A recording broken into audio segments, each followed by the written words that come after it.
Görelim dünyada sen söylenim. Günlere bakamda keşfin görüyerim. Gözlerine tay tapman sözlerine, yürekten edip seni sevene.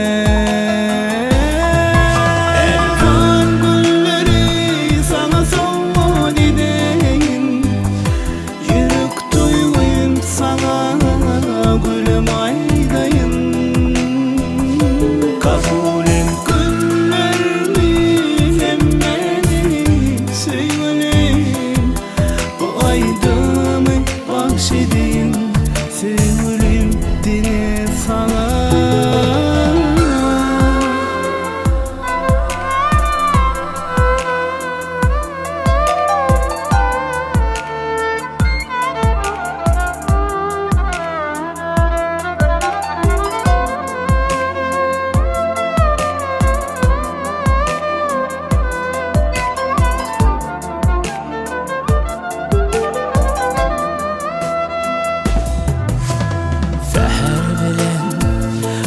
Saçan gülüşüm, şükretinme canım seni görüyerim.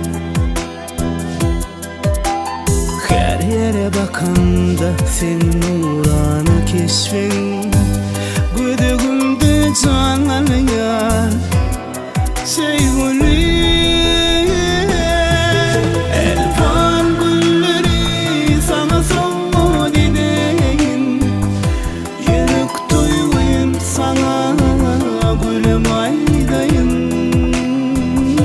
Kabul et güllerimi hem beni sevgilim.